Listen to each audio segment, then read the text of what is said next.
Eh bien, bonjour à tous, bienvenue en ce jeudi 29 janvier 2026. C'est encore l'occasion pour moi, puisqu'on est encore en janvier. Et donc, on vous a préparé un petit webinaire de rentrée afin de vous expliquer tout ce qui va évoluer sur l'électricité et de gaz naturel. Donc, on va regarder le programme qui nous attend. Donc, dans un premier temps, on va voir brièvement un petit récap des chiffres limpides en 2025. Ensuite, on va voir ce qui se passe sur l'encadrement de l'activité de courtage en énergie. Un petit point évidemment sur l'état des marchés de l'électricité et du gaz naturel. Alors on va passer brièvement dessus parce qu'aujourd'hui le programme est très dense. Un bon point sur la fiscalité électrique et la fiscalité gazière. Un tout petit chapitre sur la hausse des C2E qui va impacter tous les consommateurs. Une nouveauté sur le gaz, les certificats de production de biogaz. Le terme de débit normalisé qui va également être quelque chose de nouveau sur les compteurs de gaz. L'évolution du mécanisme de capacité en électricité. Et un dernier petit récap pour conclure sur les solutions limpides pour vous accompagner. Voilà, vous pouvez voir que le programme est relativement dense. En cette année 2026, il y a beaucoup de changements, beaucoup de nouveautés. Donc, on va essayer de faire la revue de tout ça. On n'aura pas le temps de rentrer dans les détails sur chaque sujet, mais l'idée, c'est que vous soyez au courant de ce qui se passe, ce qui va impacter vos contrats et vos factures d'électricité et de gaz naturel. Donc c'est parti, on va commencer d'abord par un petit récap de Limpide en 2025, puisque voilà, aujourd'hui à ce webinaire, il y a sûrement beaucoup de clients Limpide, également peut-être des prospects et des fournisseurs avec lesquels on travaille. Donc voilà, on a fait nos stats là en ce mois de janvier 2026. Donc petite revue de ce qui s'est passé en 2025 chez Limpide. Donc on a traité 408 gigawattheures d'électricité et de gaz naturel sur toutes les négociations qu'on a fait en 2025. Et pour vous donner une répartition, on a 334 gigas qui ont été traités via des prestations de conseil. Prestations de conseil, c'est-à-dire on est missionné par le client avec un contrat et une rémunération transparente afin d'accéder à tous les fournisseurs du marché et mettre en place un appel d'offres. Et on a de l'autre côté 74 gigas qui ont été négociés via des prestations de courtage. Donc une prestation qui n'est pas payée directement par le consommateur, mais qui est payée par le fournisseur. Et il y a ce qu'on appelle un partage de marge en toute transparence, puisque personne ne travaille gratuitement. Et donc nous, chez Limpide, on a fait nos totaux. On a une marge moyenne pondérée de 3,50 € sur les prestations de courtage. Alors évidemment, sur le courtage, on travaille sur des plus petits consommateurs. Et sur le conseil, on va plutôt être sur les gros consommateurs industriels. Mais voilà, au moins, ça vous donne des chiffres très concrets. Donc on reste sur une répartition comme les années précédentes, hein. Je crois que l'année dernière, on était à 80-20, donc on est à 82% en conseil et 18% en courtage. Donc bon, on reste sur le même fonctionnement limpide, c'est-à-dire traiter les gros consommateurs en conseil et les plus petits en courtage. Et en refaisant les totaux, donc on a, sur l'ensemble des appels d'offres qui ont été menés en 2025, on a 24 fournisseurs qui ont été retenus suite à ces appels d'offres. Ça, c'est aussi l'avantage de Limpide, d'avoir accès à tous les fournisseurs du marché via les prestations de conseil. C'est que du coup, on ne se contente pas de travailler avec 3 ou 4 fournisseurs, on a un panel extrêmement large puisqu'on peut accéder à tous les fournisseurs du marché. Voilà, donc ça c'était pour les négociations. Et très brièvement, pour vous dire un petit peu ce qui s'est passé en 2025, on a constitué les dossiers de fiscalité énergétique de nos clients. Donc ça représente 3 770 000 € exonérés. Alors on a arrondi parce que sinon ça faisait des chiffres pas très beaux. Et donc, ces dossiers de fiscalité énergétique, ça prend soit la forme de remboursement sur le trop payé de la taxe, soit certains consommateurs qui appliquent directement les exonérations sur les factures, et il faut faire les dossiers justificatifs une fois que l'année est clôturée. Et puis quelque chose également qui n'est pas anodin, on a à peu près 257 000 € annuels économisés pour nos clients dans le cadre d'optimisation du TURP. Alors le TURP, c'est les coûts d'acheminement en électricité. Et alors techniquement, vu qu'on a un portefeuille client depuis plusieurs années, c'est vrai que c'est pas tous les 4 matins qu'on peut trouver des gros leviers d'optimisation sur le TURP. Mais quand on récupère des nouveaux clients, on peut tout à fait faire des choses intéressantes là-dessus. Voilà, donc c'était ça les principaux chiffres que je voulais vous communiquer par rapport à cette année 2025 pour votre curiosité, étant donné qu'on a fait une très belle année, notamment grâce à nos consultants et nos commerciaux. Et bien voilà, c'était le petit côté récap 2025 qui est désormais derrière nous, et on va s'adonner on va essayer de faire la même chose en 2026, travailler sur d'aussi gros volumes et de travailler aussi bien. On va faire un petit point sur une information que tout le monde n'a peut-être pas eue, mais il se passe des choses très importantes en ce moment dans le petit monde du courtage en énergie. Alors déjà pour faire un petit historique de ce qui se passe. On a le courtage qui est rentré dans le débat public depuis 2024, puisqu'il y a eu un cache investigation qui avait été faite sur l'énergie et le courtage. Et on a eu en septembre 2025 une proposition de loi à l'Assemblée nationale et une proposition de loi au Sénat qui vise à encadrer l'activité de courtage en énergie. Parce qu'effectivement, il y a eu beaucoup trop d'abus qui ont été pointés ces dernières années. Et surtout, l'activité de courtage en énergie, c'est une des seules activités de courtage qui n'est pas encadrée, régulée. C'est un petit peu ce qu'on appelle la loi de la jungle. En décembre 2025, il y avait également une excellente enquête de La Tribune, une enquête menée par la journaliste Marine Godelier, qui a mis en avant du coup certaines pratiques absolument catastrophiques de certains courtiers.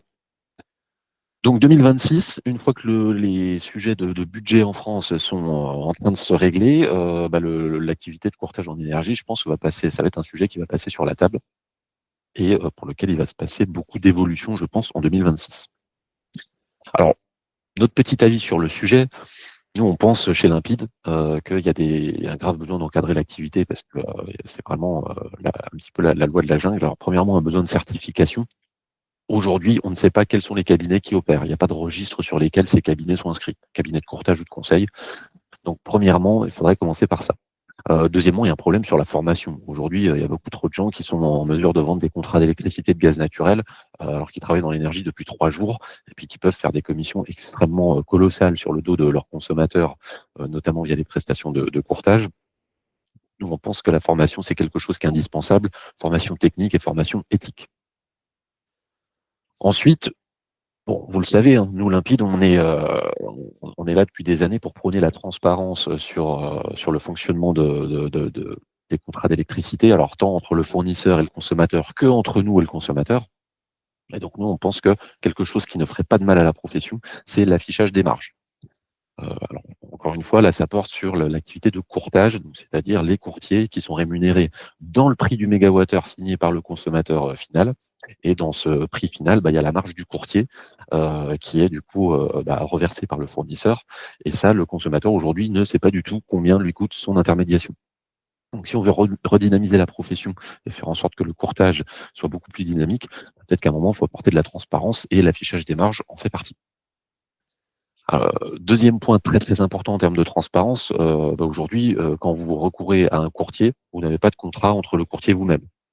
Donc en fait, vous êtes le produit sur lequel se fait la transaction, mais vous n'êtes pas le client, vous savez pas comment ça se passe, il n'y a pas de lien juridique. Parce qu'aujourd'hui, c'est un espèce de flou qu'il convient de combler, parce que c'est quelque chose qui fait extrêmement peur aux clients de ne pas avoir de contrat avec le prestataire.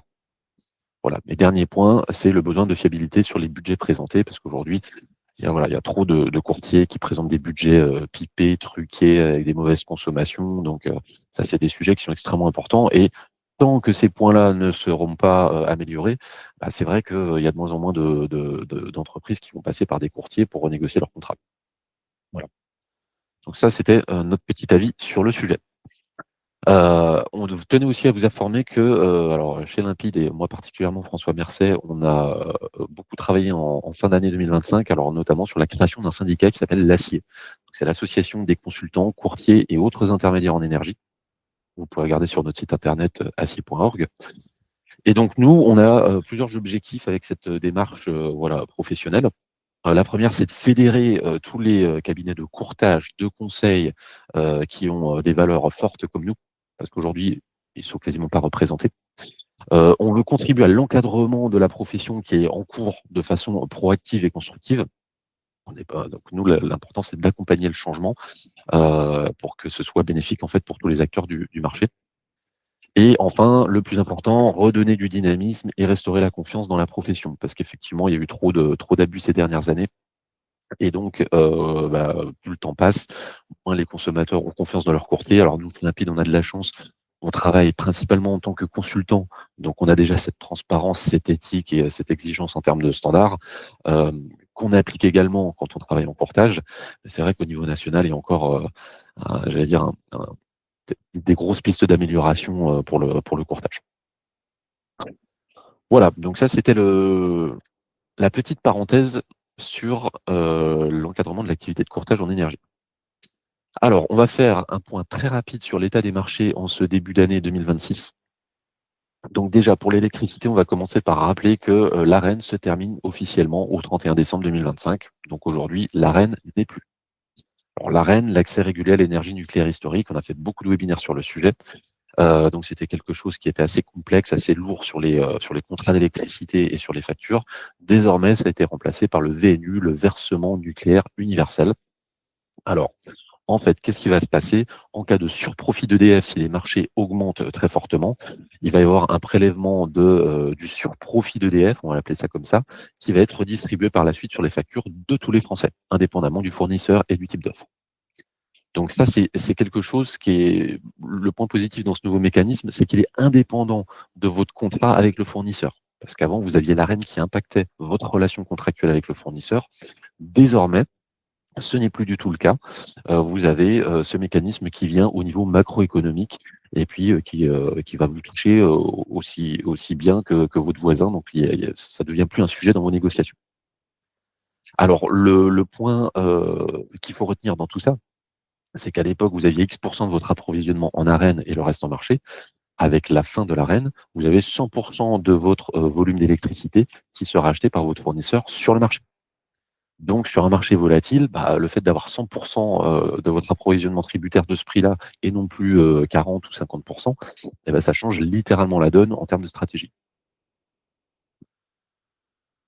Voilà. Donc, 100% de votre approvisionnement marché, donc le moindre euro par mégawattheure de plus ou de moins sur le marché, ça vous impactait beaucoup plus qu'à l'époque de l'arène. Alors, on va faire un petit récap sur les prix moyens de ces 7 dernières années. Plutôt que de vous montrer des courbes, j'ai fait ce petit tableau qui, je pense, est beaucoup plus représentatif. Donc, on a le baseload, l'équivalent des heures creuses, si on schématise un peu.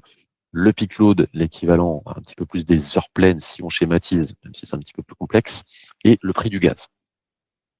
Alors, qu'est-ce qu'on voit On voit qu'en 2025, vous voyez qu'on a un baseload à 61 €, un peak load à 70 en moyenne et le gaz à peu près à 33 €. Donc, vous voyez, on est totalement revenu sur les prix d'avant-crise, notamment sur l'électricité. On revient quasiment sur les prix de 2019-2020 et même l'année 2021, donc avant la guerre en Ukraine, était déjà plus cher en électricité que ce qu'on a eu en 2025. Voilà. Donc en 2026, donc là on est en janvier, donc là je vous ai affiché la moyenne des prix de janvier, mais on est sur des prix qui reviennent totalement à la normale en électricité. En revanche, sur le gaz, même si on revient sur des niveaux plus proches de ce qu'on a connu avant crise, on en est encore loin. Pour la simple et bonne raison que à un moment en 2020, on a connu un gaz à 13 € le mégawattheure sur les marchés de gros. Ça, on ne le retrouvera plus jamais. Pourquoi on ne le retrouvera plus jamais? Pour la simple et bonne raison que à l'époque, on était livré en gaz naturel principalement en pipelines. Et depuis la guerre en Ukraine, le fait qu'on se soit sevré progressivement du gaz russe, on est tributaire du gaz naturel liquéfié qui est exporté par les pays producteurs sur les bateaux, qui traversent tous les océans, les mers pour arriver jusqu'à chez nous. C'est regazéifié, donc ça nécessite des coûts et des infrastructures beaucoup plus importantes. Donc on ne retombera, à mon sens, jamais sur le 13 € qu'on avait connu en 2020. Donc aujourd'hui, 2026, un gaz à peu près 25 € sur le marché de gros, on peut considérer qu'on est déjà extrêmement bas. Et donc, ce tableau, pour moi, c'est vraiment beaucoup plus parlant que toutes les courbes qui montent et qui baissent. C'est vraiment de vous expliquer qu'en 2025, on est revenu sur les prix d'avant-crise. Ça va être très important dans le cadre de l'élaboration de vos stratégies d'achat. Alors, pour aller un petit peu plus loin dans les détails, la production d'électricité. Je vous ai sorti quelques graphiques de RTE, donc le réseau de transport d'électricité. On a sur ce graphique la courbe, la disponibilité du parc nucléaire en jaune foncé en 2025 par rapport à celle de 2022, année de la crise. Vous voyez que là, la disponibilité, elle est beaucoup plus importante aujourd'hui qu'en 2022 pendant la crise. Si on fait la même chose en comparant 2025 et 2021, donc l'année avant la guerre en Ukraine, vous voyez que déjà en 2025, on était mieux qu'en 2021. Donc ça explique les prix que je vous montrais dans le petit tableau précédemment. Et même 2020, l'année 2025, on avait une meilleure disponibilité nucléaire qu'en 2020. Donc là, tous les indicateurs sont plutôt au vert sur la partie électricité. Et ce que je voulais vous montrer, c'est l'état du parc nucléaire à l'heure où on parle, en ce jeudi 29 janvier. On a actuellement, sur les 57 réacteurs, on en a 47 en fonctionnement. 3 en fonctionnement partiel et 7 à l'arrêt complet. Aujourd'hui, les maintenances sont absolument maîtrisées chez EDF. Il y a pas de retard comme il y a pu avoir en 2022. Tout est sous contrôle. Donc là, on est, j'allais dire, au summum de la production d'électricité de ces 4 dernières années. Côté consommation, côté demande. Alors là, je vous ai sorti le graphique. On n'a encore pas la consommation finalisée pour 2025, même si on sait autour de quoi ça va tourner. Donc attention au dernier petit bâton qui est un petit peu traître. On a eu une chute des consommations depuis la crise de 2022. Donc vous voyez, le maximum qu'on a atteint, c'était 500 TWh en 2010.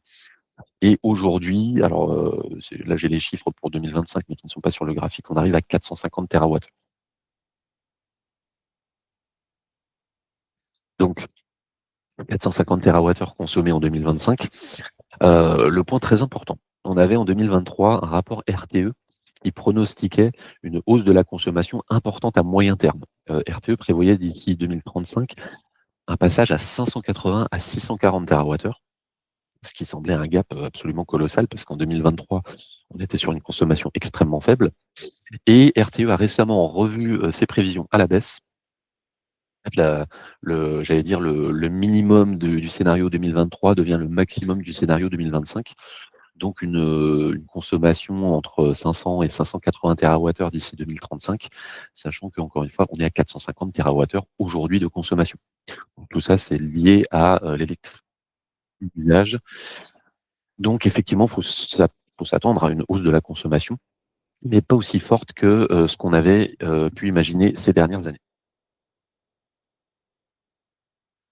Alors, le marché du gaz, là, on va passer brièvement dessus, parce qu'on pourrait passer un webinaire de 5 heures là-dessus. C'est un sujet extrêmement complexe. Alors déjà, en Europe, il y a l'embargo sur le gaz russe, donc le gaz en pipelines et surtout le LNG là, qui est en train de, de, de ne plus arriver, qui va être effectif en 2027. Donc effectivement, c'est le fameux sevrage du gaz russe qui a pris pas mal de temps, mais là, on arrive au bout.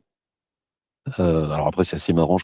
Ce matin un article où Jean-Luc Mélenchon demandait la réouverture des pipelines avec la Russie.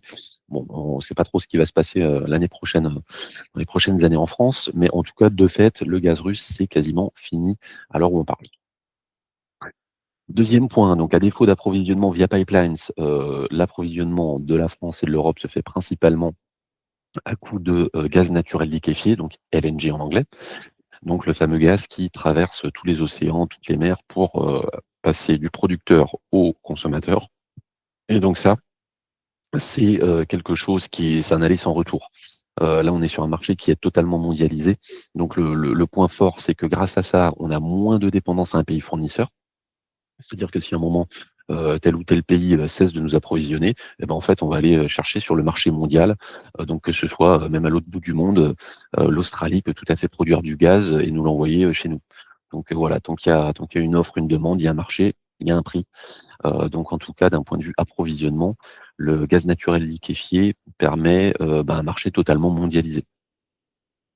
Alors par contre, l'inconvénient de ça, c'est que le moindre événement à l'autre bout du monde va impacter potentiellement les quantités disponibles et donc les prix en France et en Europe.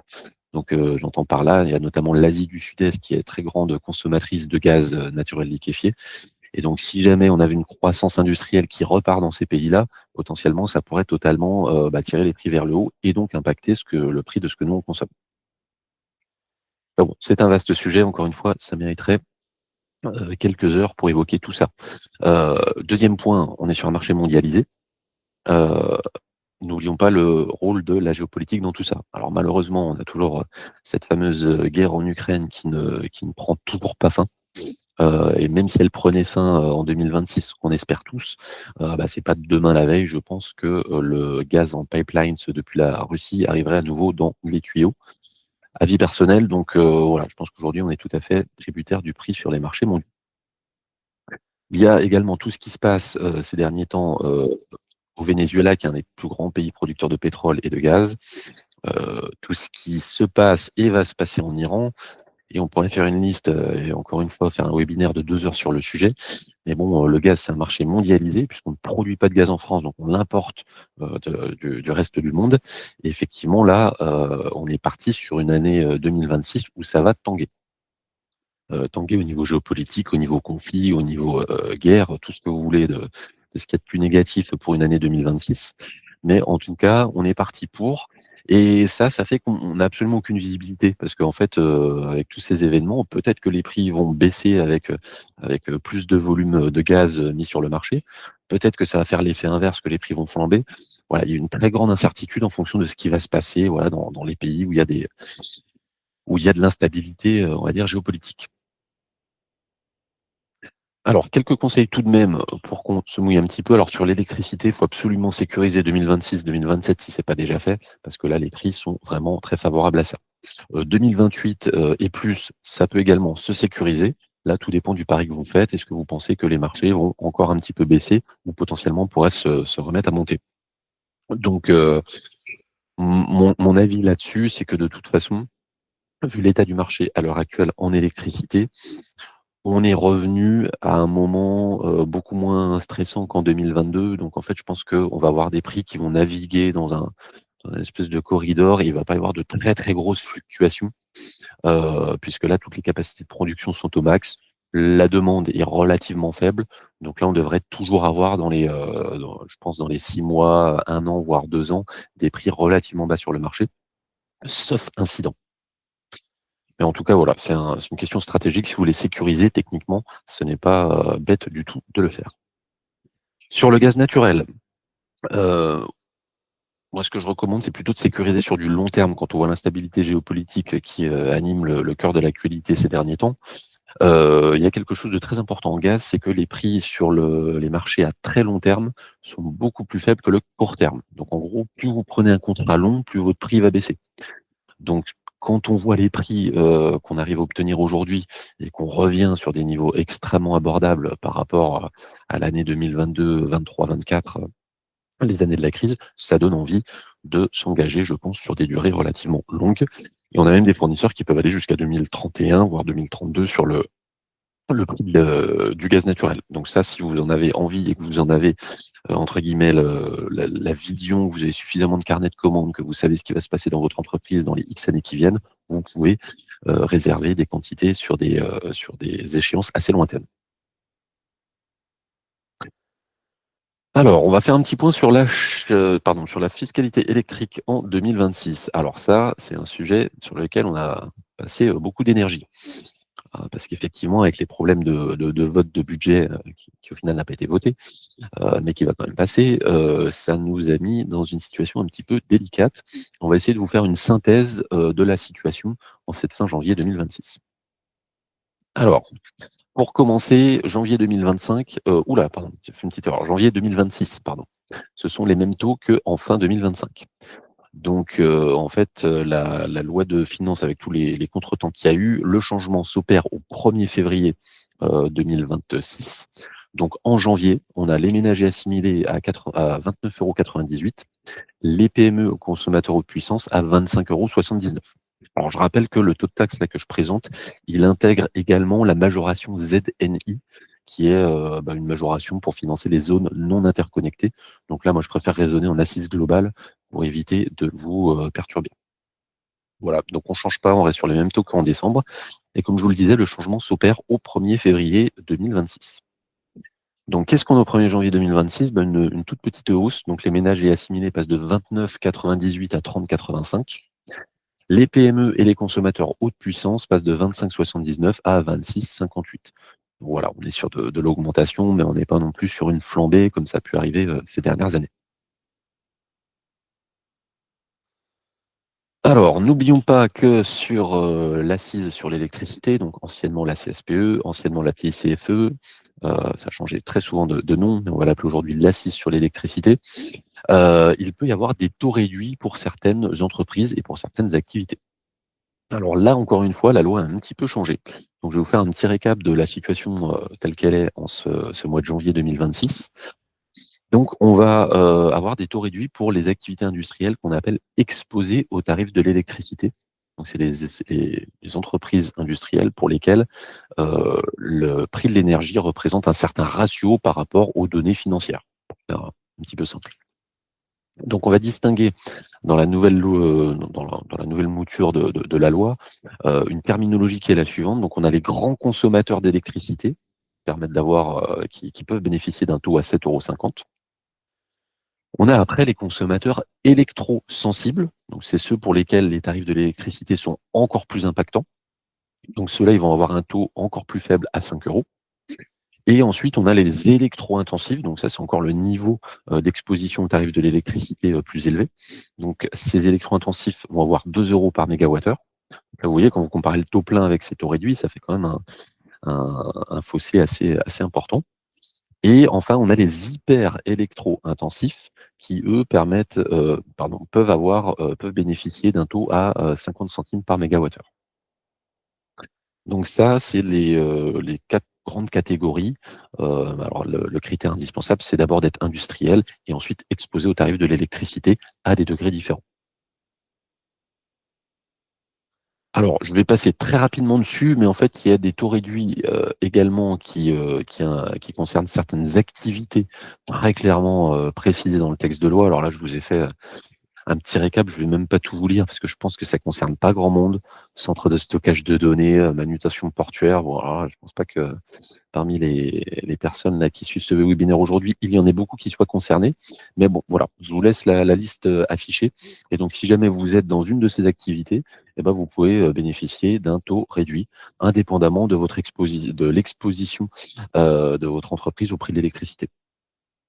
Voilà, donc je vais passer très rapidement là-dessus, parce qu'ensuite on a, après les taux réduits, les exonérations totales d'assises sur l'électricité. Alors les exonérations ne concernent pas, quand on parle d'exonération totale, ça ne concerne pas l'entreprise, mais l'usage qu'une entreprise peut avoir de l'électricité.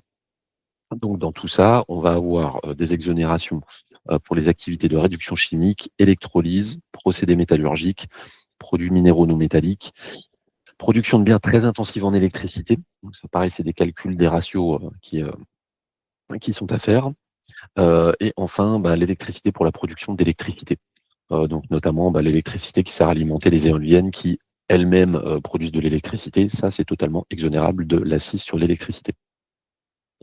Voilà, je pense qu'encore une fois, alors peut-être plus que les activités précédentes. Donc, voilà, si vous êtes concerné si vous avez un de ces usages dans votre entreprise, bah, vous pouvez potentiellement bénéficier d'une exonération totale de la taxe électrique sur cet usage en particulier. Pour le gaz naturel en 2026, eh ben, on va voir ce que ça donne. Ça va suivre le même calendrier que l'électricité.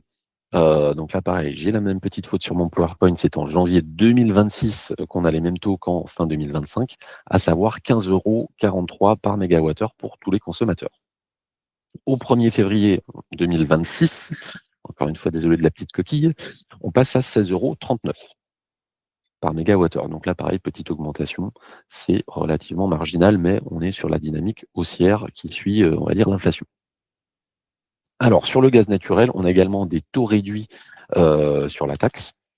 Alors, là, c'est un peu plus compliqué, ça concerne les entreprises qui relèvent du système d'échange de quotas de gaz à effet de serre.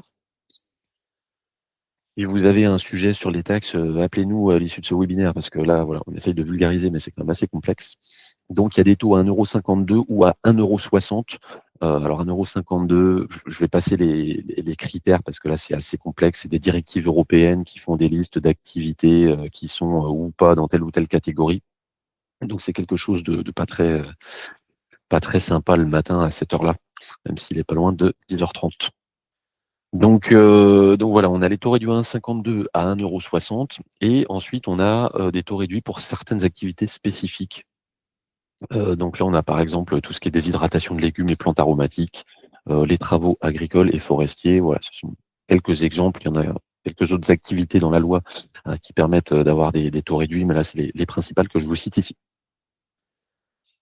Voilà pour les taux réduits et donc, à l'instar de l'électricité, il est possible d'avoir des exonérations totales de taxes sur le gaz selon les usages, qui sont faits dans l'entreprise. Alors les usages en question, je vous fais une petite liste rapidement. On va la passer, ensemble. Donc, si vous utilisez du gaz en tant que matière première et non pas en tant que combustible, là, vous pouvez avoir une exonération. Tout ce qui est réduction chimique, électrolyse, encore une fois, les procédés métallurgiques, fabrication de verre et d'articles de verre, fabrication de produits réfractaires, de matériaux de construction en terre cuite, céramique, porcelaine, etc. Et la liste est encore longue, hein, fabrication de ciment, de chaux, plâtre, et cetera. On a tout ce qui concerne le travail de la pierre, les produits abrasifs, les produits minéraux non métalliques, les produits pour les besoins de la production de produits énergétiques. Voilà, le biogaz combustible non injecté dans le réseau. Donc voilà, ça vous donne une idée des usages qui peuvent, bénéficier d'une exemption totale de la taxe, sur le gaz, qu'on appelle l'accise sur le gaz naturel. Voilà, donc pour toute question sur ces sujets, n'hésitez pas à nous contacter parce que là, on essaye de schématiser la loi qui est quand même très complexe et qui a plutôt tendance à se complexifier ces dernières années. Et un petit rappel très important, là on parle d'exonération et d'éligibilité. Donc si vous avez payé le taux plein sur vos factures d'électricité et de gaz l'année dernière ou il y a 2 ans, sachez que vous pouvez bénéficier d'un remboursement sur le trop payé de cette taxe. Donc, vous pouvez récupérer le trop payé de l'année en cours et des 2 années précédentes. Rappel numéro 2, si vous avez décidé d'appliquer les exonérations sur vos factures d'électricité et de gaz naturel, sachez que vous avez des obligations légales suite à ça.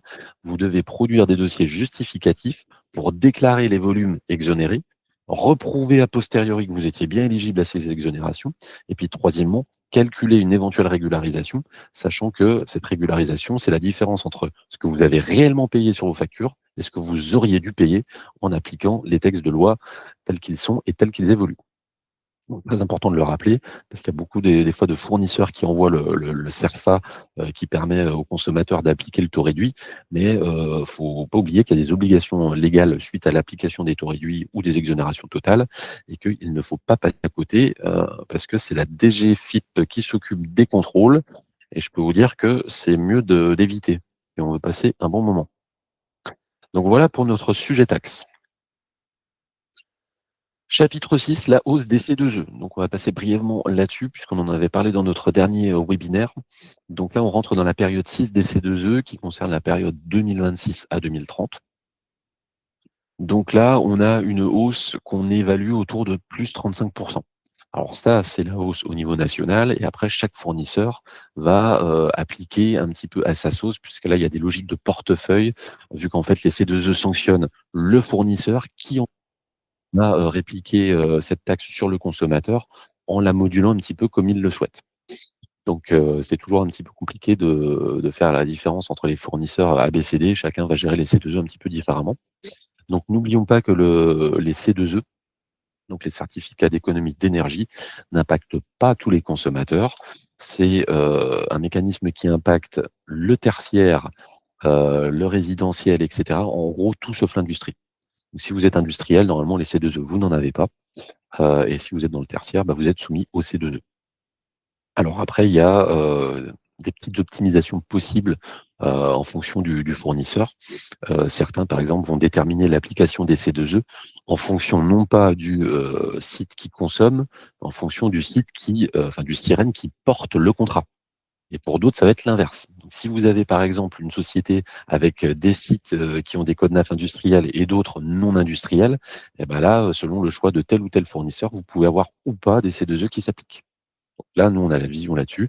On peut vous trouver les fournisseurs qui seront adaptés pour justement vous faire éviter les C2E.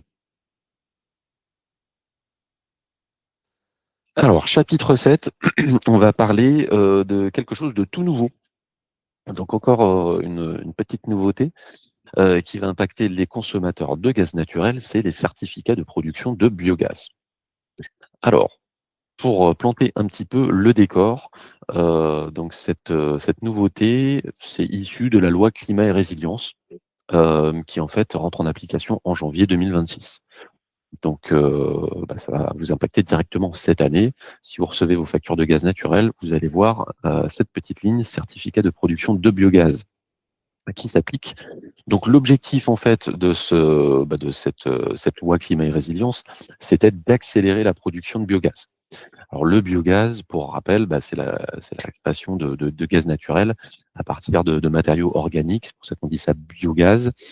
Et donc, aujourd'hui en France, le biogaz est encore, c'est un petit peu difficile, en termes de volume produit et donc justement la France veut mettre un petit coup de fouet pour accélérer, doper cette production de biogaz, sachant que le biogaz par définition, on peut le produire en France. Donc ça nous coupe également de la dépendance, des pays producteurs de gaz naturel. Donc ce mécanisme, il va, pas concerner tout le monde. Alors il va concerner, un peu comme les C2E, donc les consommateurs, résidentiels et tertiaires. Encore une fois, les industriels ne seront pas touchés et à l'instar des C2E, en fait, les certificats de production de biogaz, bah, impactent les fournisseurs qui vont le répercuter aux clients. Et ce qu'il faut savoir, c'est que, les fournisseurs ne vont pas tous être assujettis à ces certificats, de production de biogaz. Puisqu'effectivement, il faut que le fournisseur ait en portefeuille plus de 400 gigawattheures sur les activités, soumises au certificat de production de biogaz.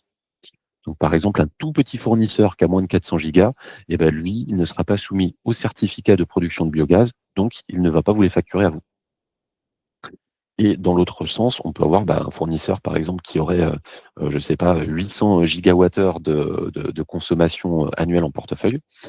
Si, ce n'est que de l'industrie, et que dedans il n'y a pas de résidentiel et de tertiaire, et bah, du coup, il ne sera pas assujetti à ces certificats de production de biogaz. Donc comme évoqué dans les 2 lignes précédentes, voilà, c'est un mécanisme qui s'inspire énormément des C2E où en fait, c'est l'État qui va sanctionner le fournisseur, enfin qui va prélever le fournisseur et le fournisseur qui lui va répercuter ça sur le consommateur final avec des logiques, voilà, de paliers pour savoir qui est concerné, qui n'est pas concerné. Alors petit point aussi, relativement important, heu, on s'est renseigné et a priori, je dis bien a priori, les consommateurs qui ont, un contrat de fourniture de gaz naturel en 100 biogaz ne seraient pas exemptés de ces certificats de production de biogaz. Je trouve un petit peu bizarre parce qu'effectivement on paye déjà plus cher pour avoir un approvisionnement 100 de biogaz et en plus vous repayez les certificats de production de biogaz. Donc bon, à creuser mais en tout cas c'est, comme ça qu'on l'a compris à l'heure actuelle. Donc concrètement, donc tous les codes NAF ne seront pas touchés comme on le disait et on va vous sortir des chiffres. Alors, il y a les unités qui vont être les certificats de production de biogaz.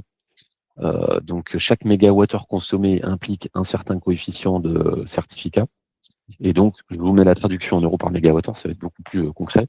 Donc 2026, 41 centimes par mégawattheure consommé. 2027, ça augmente à 1,82 € et 2028, on passe à 4,15 €. Donc bah, c'est exactement, ce que je mettais dans ma slide précédente, c'est le mécanisme des C2E où, ça monte crescendo. Moi je me souviens que les C2E au départ c'était quelques euros par mégawattheure. Bon bah, aujourd'hui on se retrouve, avec des offres à 11, 12, 13 € par mégawattheure de C2E. Bah, je pense que les certificats de production de biogaz vont suivre la même trajectoire. En tout cas si on fait des mathématiques simples, quand on passe de 40 centimes à 4,15 € en 3 ans, ça fait quand même un sacré coefficient d'augmentation. Voilà, donc pour l'instant, c'est un petit peu marginal, mais pour les gros consommateurs industriels, bah, 4,15 € par mégawattheure, sur 10 gigas, et bah, ça fait 40 000 €. Donc ça va pas forcément plaire à tout le monde cette nouvelle ligne sur vos factures. Autre nouveauté sur le gaz naturel, qui va vous, concerner, très bientôt d'ici quelques mois, c'est l'instauration du terme de débit normalisé. Alors, derrière ce terme barbare, j'ai essayé de vous expliquer ça de façon un petit peu pédagogique. Alors, on avait une situation, un problème initial, c'est qu'en gaz naturel, 2 clients peuvent consommer le même volume annuel, mais mobiliser des capacités de réseau très différentes. Je m'explique, de la façon suivante. On va prendre un cas caricatural, un industriel qui consomme la même quantité de gaz tout au long de l'année et de l'autre côté, on va prendre, un consommateur qui ne se sert du gaz que pendant le chauffage, en hiver. Donc vous en avez donc l'industriel va avoir un profil très, très plat. Le consommateur qui utilise le gaz pour du chauffage va être très ponctuel avec une énorme demande, heu, en termes de consommation journalière ou consommation mensuelle. Puis après, ça va retomber quasiment à zéro pendant les périodes d'été. Et donc, heu, aujourd'hui, le réseau, il aimerait bien, voilà, avoir un petit peu de visibilité. Il est un petit peu en difficulté parce que si tout le monde consomme en même temps, en fait, il est un petit peu en difficulté. Et le problème, c'est que, voilà, le réseau, lui, sa problématique, c'est de pouvoir subvenir à la demande de consommation de gaz en temps réel, indépendamment de combien aura été consommé sur la période. Donc ça, c'est la problématique initiale que vient corriger l'instauration du terme de débit normalisé. Donc en fait, en reprenant ces 2 exemples caricaturaux de l'industriel qui a un profil très, très plat et du consommateur qui à un moment va beaucoup consommer pour son chauffage et puis après qui va totalement, cesser sa consommation. On a en fait, certains consommateurs qui sont un peu sous-facturés et d'autres qui sont à l'opposé surfacturés, sachant que pour le réseau, c'est toujours plus compliqué de gérer un consommateur qui va consommer beaucoup pendant une petite période et après zéro, plutôt que de gérer un industriel qui a un profil très, très plat, qui va consommer tout au long de l'année, où là, une vraie prévisibilité. Donc c'est très facile l'idéal pour le réseau, ce sera d'avoir que des industriels ou des consommateurs qui consomment la même chose tout au long de l'année. En termes de prévision, et d'approvisionnement, c'est beaucoup plus simple à gérer. Donc ce nouveau, mécanisme, en fait, il va s'appliquer sur vos factures à partir du 1er juillet, si je ne me trompe pas, mais ça va venir après dans la slide. Et donc, en fait, le réseau GRDF, il va facturer le débit mobilisable, donc la capacité de réseau que vous demandez. Donc ça va permettre de donner, un peu plus d'équité selon les profils. Chacun va payer en fonction de vraiment, comment il sollicite et mobilise le réseau, GRDF. Et surtout, ça va inciter, les consommateurs à adapter leur débit, pour qu'ils correspondent vraiment aux besoins réels de l'activité. Donc le débit souscrit, pour ceux qui connaissent un petit peu le sujet en électricité, de la puissance souscrite, en fait, on arrive un petit peu sur un mécanisme similaire. En électricité, vous avez la puissance maximum atteignable physiquement sur votre tronçon du réseau, pour faire simple. Vous allez, vous, choisir la puissance souscrite que vous souhaitez et ensuite vous allez avoir votre consommation réelle qui va du coup osciller entre 0 et votre puissance souscrite. Et ben là, avec le terme de débit normalisé, on va être sur un mécanisme un petit peu similaire. Donc vous allez devoir choisir, le débit, entre guillemets «contractuel» que vous avez auprès de GRDF et ce débit contractuel, faudra bien le calibrer parce que plus il est élevé, plus vous allez payer cher sur cette ligne terme de débit normalisé et plus ce terme de débit est faible, plus vous risquez à un moment de ne pas avoir assez de gaz sur vos périodes de forte consommation. Donc là, l'objectif, ce sera de regarder vos historiques, vos projections futures pour adapter justement votre débit normalisé en fonction de votre activité pour que, ce soit, le plus juste possible par rapport à la réalité de votre activité.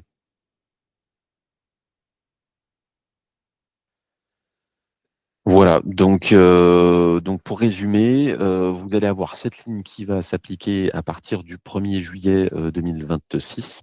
Donc là, évidemment, comme tous les ans, c'est le fameux changement, des coûts, d'acheminement sur le gaz naturel. Donc vous allez avoir ce nouveau mécanisme qui va s'appliquer. Je vous avoue qu'on sait encore pas trop comment ça se passe vu que ça va être quelque chose de tout nouveau. Est-ce que c'est le réseau qui, décide d'ores et déjà pour tel consommateur, on va mettre tel débit? Je pense que ça va être comme ça, mais en tout cas, voilà, ce serait important de garder en tête que vous devrez potentiellement ajuster, votre, débit, normalisé afin de le payer, le moins cher possible, sans que ça ne vous, mette dans la mouise en termes de consommation de gaz. Chapitre 9, l'évolution du marché de capacité. Alors, petit rappel sur, ce que c'est la capacité. La capacité, c'est un mécanisme en fait qui permet, d'apporter, des relais de production d'électricité, des relais de production flexibles pendant les périodes de pointe. Voilà, parce que quand toutes les centrales tournent à fond les ballons et qu'à un moment en hiver, la consommation est très, très importante avec tout le chauffage qu'on soutire au niveau national, eh bien le réseau peut être en difficulté. Donc là, on va mobiliser des moyens temporaires de production et le mécanisme de capacité que vous voyez sur vos factures d'électricité sert à financer, voilà, ce mécanisme de, mise à disposition de moyens de production temporaires pendant les heures de très grande pointe. Alors, ce qu'il faut savoir, c'est que ce mécanisme, il va être réformé à partir de l'hiver prochain. Donc là, sur l'hiver qu'on connaît en ce moment, en ce début 2026, on est sur les mêmes modalités qu'avant. Et tout ça, ça va changer, l'hiver prochain. Et donc, qu'est-ce qui se passe, pour faire, un peu schématique, parce que c'est un sujet un peu technique qui va peu vous impacter, mais voilà, on va essayer de schématiser. C'est qu'en fait, avant, vous aviez un modèle décentralisé, c'est-à-dire chaque fournisseur achetait des garanties de capacité, auprès des fameux producteurs de capacité. Et désormais, c'est RTE, donc le réseau de transport d'électricité, qui va centraliser l'intégralité du dispositif. Donc, pour les consommateurs finaux, ça va pas changer grand-chose. La seule incertitude, c'est le prix de la capacité. Donc, est-ce que le fait que ce soit centralisé par RTE, ça va être plus cher, moins cher? Bon, on va voir, mais je pense que ça va pas fondamentalement changer la donne. Alors aussi, le point important, c'est qu'avec la capacité, qui sanctionne justement les consommations pendant les heures de pointe, ça donne une opportunité pour les entreprises qui sont en mesure de s'effacer. Qu'est-ce que c'est que s'effacer? C'est quand le réseau donne l'alerte, que demain va être un jour de très grand froid, un jour de pointe. Eh bien, effectivement, si l'entreprise décide de fermer l'usine, fermer son activité de production pour justement ne pas consommer pendant que le réseau est en souffrance, eh bien ça va permettre de faire baisser, son obligation de capacité. Donc à la fin de l'année, l'entreprise paiera moins de capacité. Il y a même des mécanismes aujourd'hui qui permettent de valoriser. Alors si vous avez des grosses capacités, d'effacement, vous pouvez entre guillemets «être rémunéré par le réseau» pour justement vous effacer. Alors, quand on dit s'effacer, c'est pas cesser l'activité, c'est au moins la réduire. Et en fonction de combien de kilowatts, de puissance vous pouvez effacer sur, injonction du réseau, et ben, vous pouvez avoir une prime, de la part du réseau. Donc ça, c'est pour les très, très gros consommateurs. Il faut quand même avoir des compteurs déjà à plusieurs centaines de kilowatts, puisqu'effectivement, si vous avez, 80 kVA et que, pendant les jours de pointe, vous passez de 80 à 60, là, effectivement, ça va pas changer grand-chose et le réseau pourra pas vous donner, quoi que ce soit, et puis vous serez un trop petit consommateur, voilà, pour faire un contrat. Mais en tout cas, si vous avez des grosses puissances et si vous avez des grosses consommations qui sont effaçables pendant les heures de pointe, vous pouvez bénéficier, voilà, de choses très intéressantes en collaboration avec le réseau. Effectivement, il y a des activités qui sont plus ou moins adéquates à ça. Je pense notamment les activités, par exemple, j'ai un client, qui se sert beaucoup d'électricité pour cuire des produits. En fait, lui, il a la flexibilité de décider quand est-ce qu'il cuit ses produits. Ça peut être cette semaine, ça peut être, la semaine prochaine. Donc en fait, lui, bah, il a tout à fait la possibilité de se dire, bah, voilà, pendant les journées PP1, les fameuses journées de pointe, déclarées, par RTE, bah, moi je décide, voilà, de reporter la cuisson de mes produits. Donc pendant cette période-là, bah, je consomme juste pour mes besoins de l'activité, heu, mais en tout cas pas l'activité de cuisson. Et donc du coup, bah, un tel consommateur qui efface des centaines de kilowatts de puissance, pendant les heures de pointe peut bénéficier de grosses primes auprès du réseau RTE.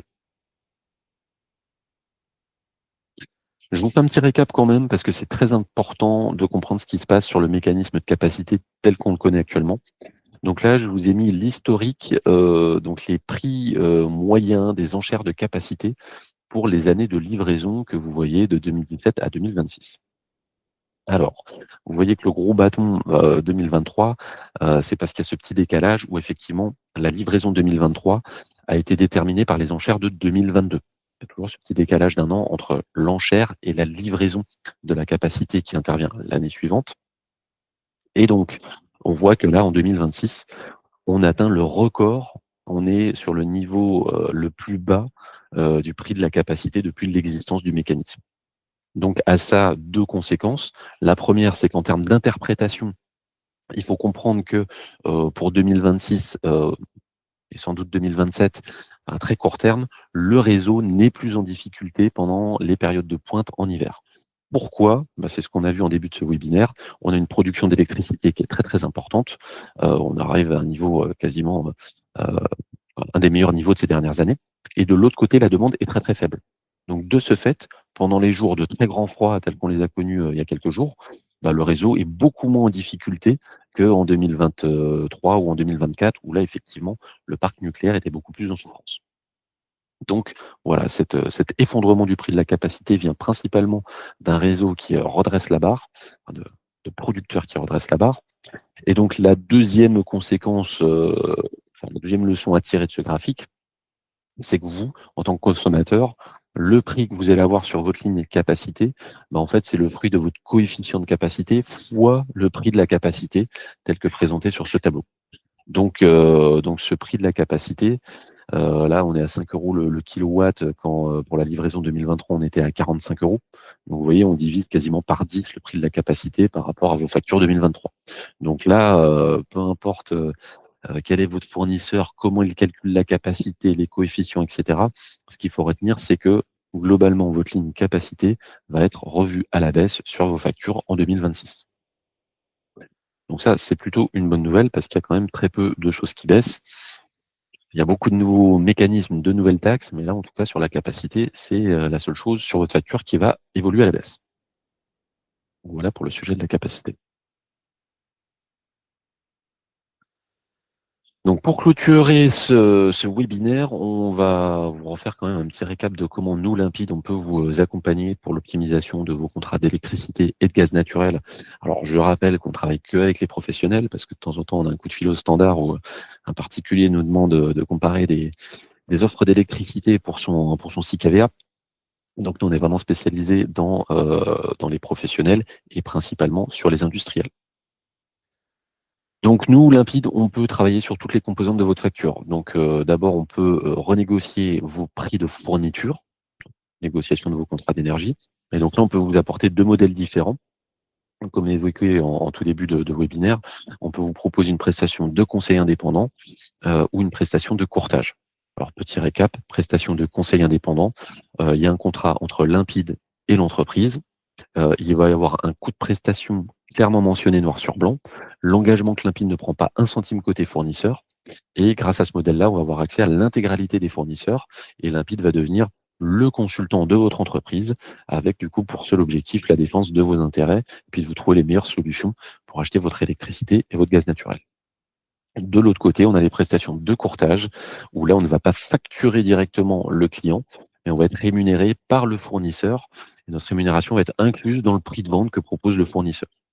Donc là-dessus, aujourd'hui, on a un panel, une dizaine de fournisseurs partenaires.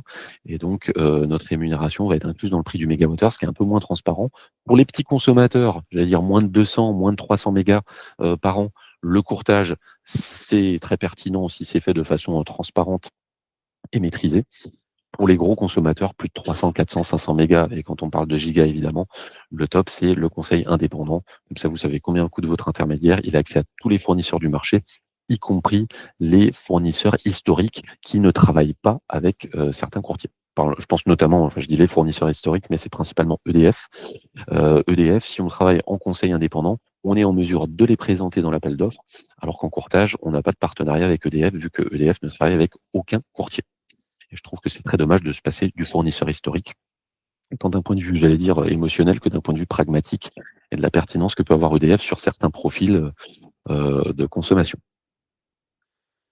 Alors, le deuxième point sur lequel Limpide peut vous aider, c'est votre fiscalité énergétique. Donc, que ce soit sur l'électricité, le gaz naturel, on peut vous proposer un audit qui est gratuit sans engagement pour vous indiquer si vous êtes éligible, oui ou non, à ces exonérations, combien ça peut représenter, et puis quantifier quel serait notre coût de prestation pour justement mener ces prestations et constituer vos dossiers de fiscalité énergétique.